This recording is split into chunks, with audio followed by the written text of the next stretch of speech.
Hello, everyone. I am happy to be joined today by my longtime friend, Eddie Cintrón. Eddie and I first met when I was a little green pea, fresh out of college, almost 15 years ago. Wow. How we met, I actually went to work for a friend who owned a car dealership, and Eddie was my sales manager. And since then, Eddie's become much more than that.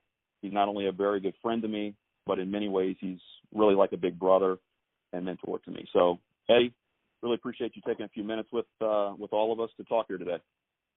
My pleasure, Mike, and great to be here. Thank you for having me. Absolutely. So, that for everybody out there, that's how I know Eddie. For everyone else, Eddie, I'd love for you just to touch very briefly on a little bit about yourself, where you're from and what it is that you do for a living, if you could.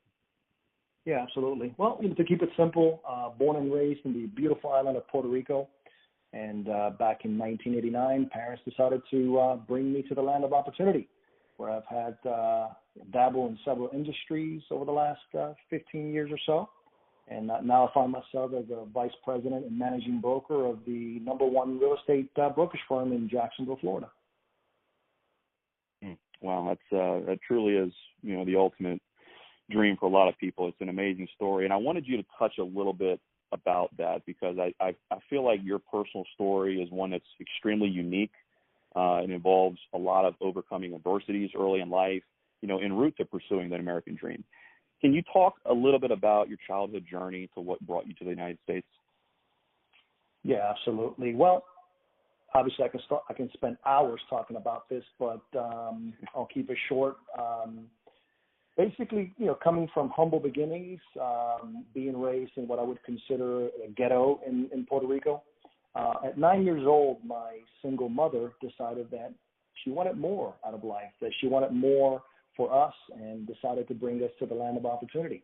And literally, my sister and her sat on a daily basis baking Puerto Rican pastries and basically decided that we were going to sell them in order to get our money together to get our flights to come to the United States. So that was my first, I would consider my first job, where at 9 years old, here I was knocking door to door, selling these pastries. So, and that really taught me the value of, dedication, perseverance, hard work. Also taught me the value of a dollar, and I think most importantly than all of that, it taught me the importance of providing excellent customer service, which has been extremely helpful in my career. That's awesome. That actually kind of leads into my next question that I wanted to ask you, which you've already touched on a little bit, and that is, your early years of living in Puerto Rico. Obviously, when I first met you, we were in sales together. I was working under you in sales at the dealership. It sounds like sales has really been kind of ingrained in you at such a young age. If your first job, it was a pseudo job, if you will, was in one of the hardest jobs, I might add, selling door to door. So, that's pretty amazing. But what else could you say about your childhood living in Puerto Rico and then coming to the United States that kind of helped shape you as a person and maybe even made you think differently about opportunity? Well, I think first and foremost, if a 9-year-old can do door knocking, I think anyone can, right? But I think growing up in the ghetto, if you will, I think basically taught me what complacency was, what not to do, if you will, right?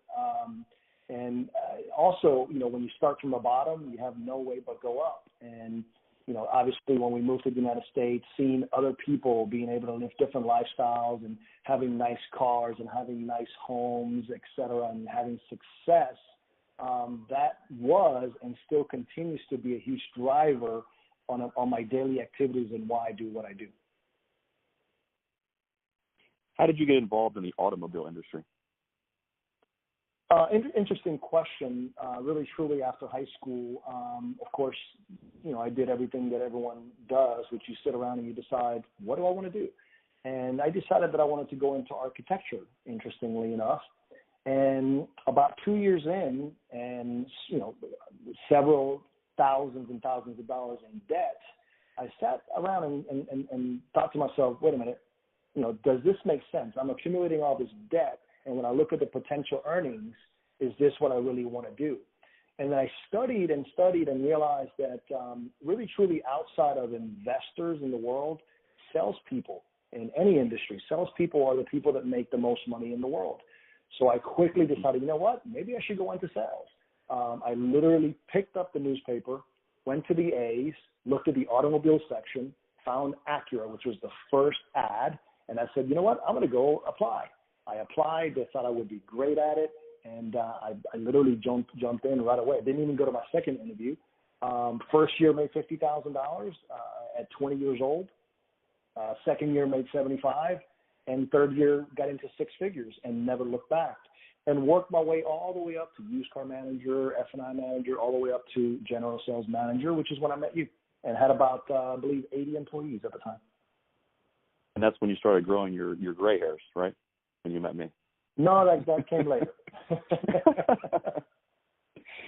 Well, you had obviously, an amazing career in that industry, and it was certainly somebody who was just fresh out of college, somebody that I looked up to, and obviously helped to build my sales acumen as well. You spent 13 years in the car business, but you, much like you talked about with your mom wanting more, you wanted more out of life. You left and you pursued a higher, more personal calling. Talk to me a little bit about what led to that. Like, what was it about your mindset that began to shift, or maybe it didn't. But if you could just discuss a little bit about, that, and then ultimately what you ventured into. Yeah, the car business was really good to me. Money was great. But as you know, in the car business, you work long hours. You work weekends, you work holidays, etc. And after 13 years, I found myself kind of at a crossroads, if you will, trying to decide what I really wanted. And I felt there was something missing.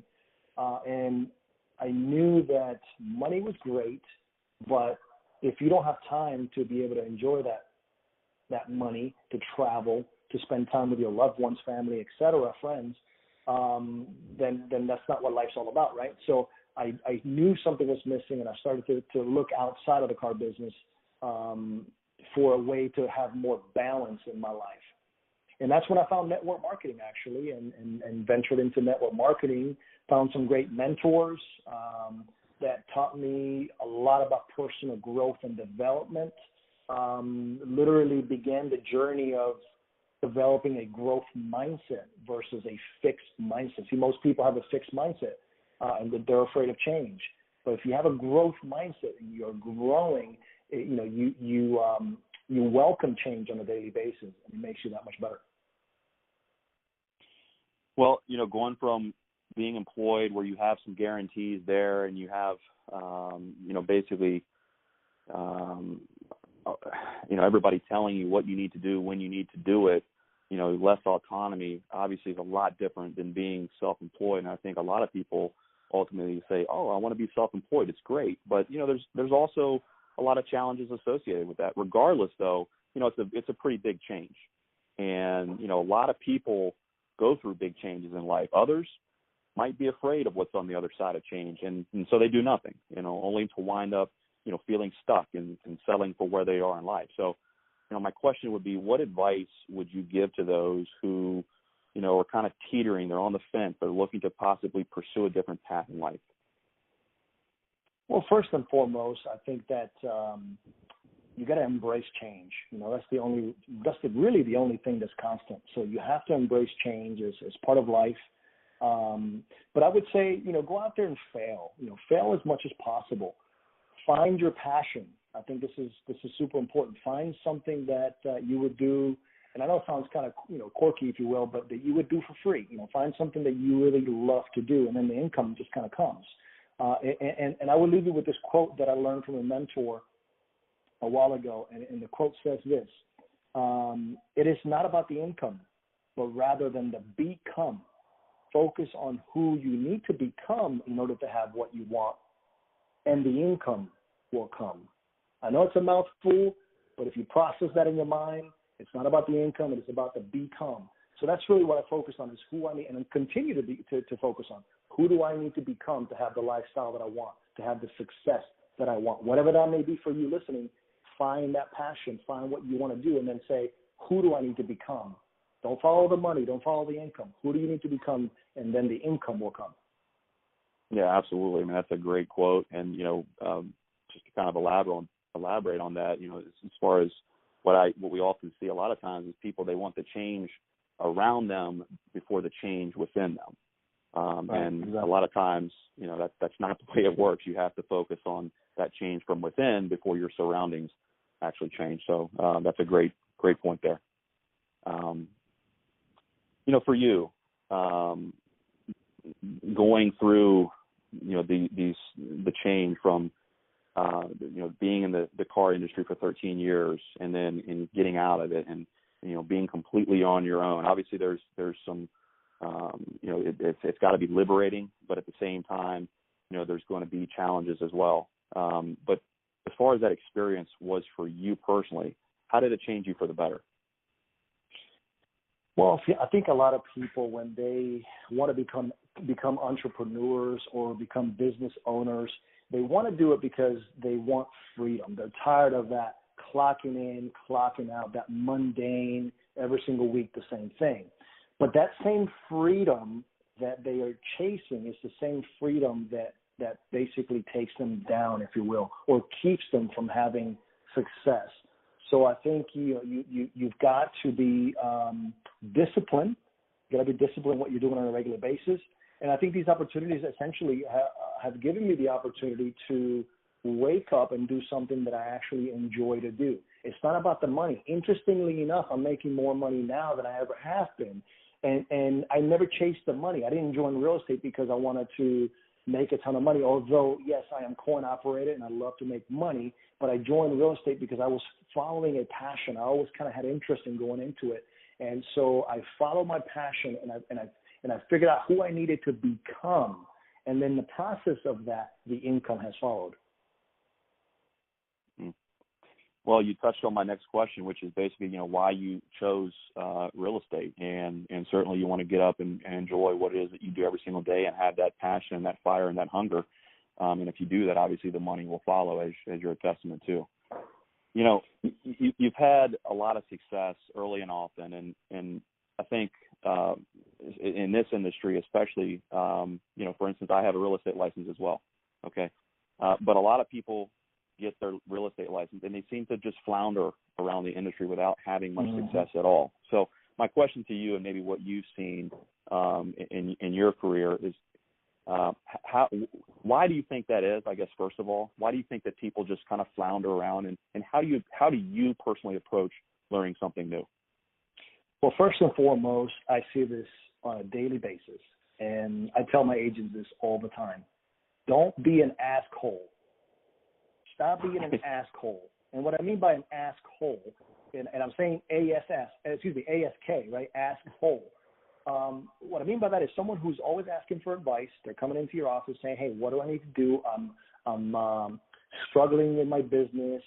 What do you recommend? What do you advise I do? And you give them advice, and they never do what you tell them to do. They want to reinvent the wheel. They want to go outside of the basics, right? And they're not willing to do what I call the unsexy stuff. Like, nobody wants to sit there and pound the phones and send text messages and do ads and do, listed just sold cards and all the advertising that we do as agents. Nobody likes to do those. But if you want the success, you have to do the basics. I don't care what industry you're in, but in real estate, it's the same. You've got to do the unsexy stuff. And if you choose a mentor, listen to them, right? Success leaves clues. All you have to do is look for them and do what other successful people have done, and before you know it, you'll actually have that success. And lastly, when I became a real estate agent, I was not an undercover agent. I was a real estate agent, meaning anybody and everyone that I knew, still to this day, knows that I am in real estate. This is what I do. I am consistently passing out my card. I'm consistently touching base with people and reminding them that I am in real estate. And if they need services, to think of me. I love it. That's a great point there. Definitely a lot of undercover agents out there. Without a doubt. So after really just 2 years in the industry, which is kind of unprecedented when you think about it. You were promoted to managing broker, vice president at Watson Realty, which is a huge accomplishment. And just about everybody's standards, you've been successful wherever you've gone. I've known you for 15 years, and you've been successful wherever you've gone and really whatever you've done.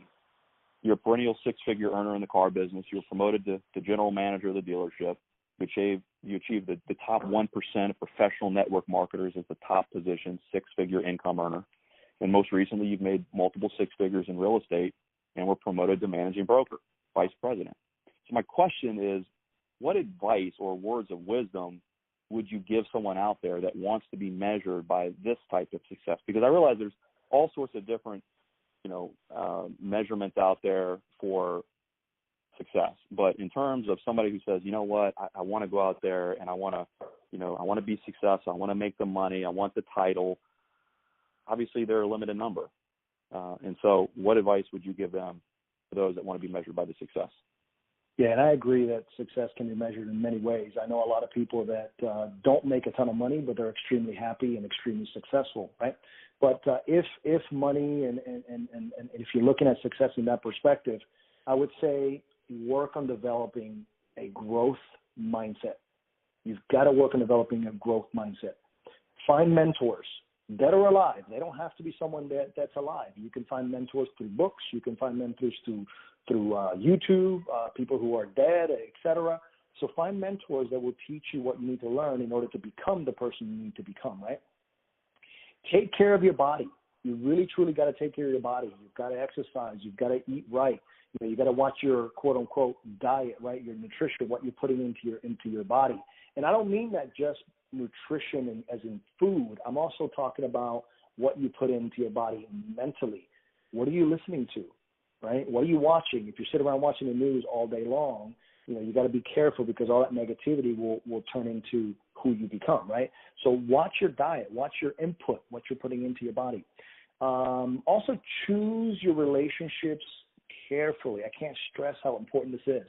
Choose your relationships carefully. Who's in your corner? Are these people tearing you down or are they elevating you? Do they help you elevate yourself in every level, right?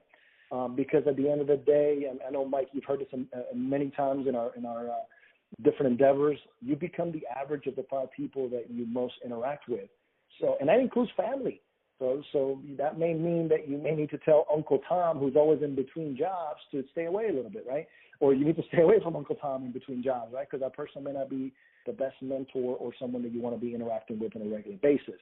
And lastly, I would say set realistic, attainable goals. I can't begin to tell you how many people set themselves up for failure by setting unrealistic goals. So set an attainable, realistic goal. And then if you do set a goal, make sure that you are all in. In my office, we have a hashtag that we use, and it's more of a mindset that we use, which is hashtag all in. We are all in all that we do. And if you're not all in, then you're not going to be part of my office, and you're not going to be, you're not going to have the success because you have to be all in everything that you do. So do not set a goal if you're not willing to do anything and everything legally, of course, possible to get there. So, Eddie, you're now 40 and undoubtedly have learned many life lessons. You just gave a lot of words of wisdom and advice to really people of all ages, regardless of what age they are. But, our audience is going to be mainly college students. And so knowing everything that you know and everything that you've learned, what words of wisdom would you share with them that maybe you wish someone had shared with you at that same age? Oh, I think this is an easy one. Fail more and fail fast. Right? Most people think of failure as the opposite of success. And that couldn't be further from the truth. Failure is the price you pay to have the success. And as soon as you have that mindset shift, it'll surprise you what happens. And the reason why I go to the top of mostly all the companies that I've ever been involved with is because, failure is, I'm accustomed to it. I welcome it. In fact, I seek it because I know the more I fail, the more success I will have. That's an outstanding point. I think a lot of people, I mean, it took me a while to even learn this, that, failure is just part of the road to success. I mean, they're the same road. It's the same highway. And in order to get to the end point, to your destination, you're going to have to fail along the way. You take a couple of detours, you hit a couple of speed bumps, go through a couple of barricades. You may come up with a little fender bender damage, but at the end of the day, you keep failing forward, and ultimately you're not only eventually reach your goal, but it's that growth that you talked about, that person that you have become en route to your destination that ultimately is the building block that lasts. It's not necessarily the destination that always matters. It's about who you become, because who you become, who you're building, who you're growing into, I mean, that's going to last, and that's going to carry anybody further in life. So, man, I got to tell you, there's a lot of nuggets out there for a lot of people, regardless of who you are or where you are in life. Hopefully you all listening have gained some insight from somebody who's been successful at just about everything that he's put his hands on. Everything that he touches turns to gold. That's in part why he's a good friend of mine, because I always feel like there's something to learn. But he's also a genuine guy, great story, sincere, and truly one of the good people that you'll meet. So, Mr. Eddie Cintrón, Managing Broker, Vice President, Watson Realty, I do appreciate you spending some time with us today. And happy Easter, my friend. Hey, happy Easter to you, man. Thanks for having me. It was fun. All right, brother. You take care. You too. Thank you.